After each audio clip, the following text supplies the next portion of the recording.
Ayan din, ikamutin mo rin sakit na dulot ng oil spill mula dyan sa pera niya kung wala silang pera. Ulit, kuya.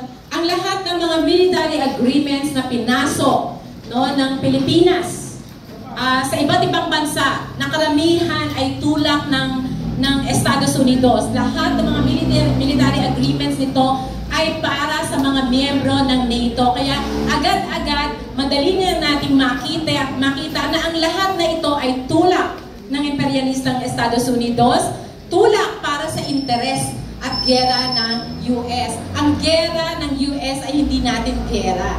No? Mas malalagay tayo sa peligro habang naririyan ang mga sundalong Amerikano, habang itinutulak tayo sa gera ng Estados Unidos. Itong pagbisita na ito ng dalawang high-ranking officers ng Estados Unidos ay pagpapakita lang at pagpapalawig ng EDCA. Gusto nating sabihin ngayon na sa lahat ng agreements na yan, lalo na sa EDCA, isa dyan na sinasabi nila ay for humanitarian assistance and disaster relief. Ito na. Diba, kakatapos lang ng Karina pero hindi naman natin sila nakita.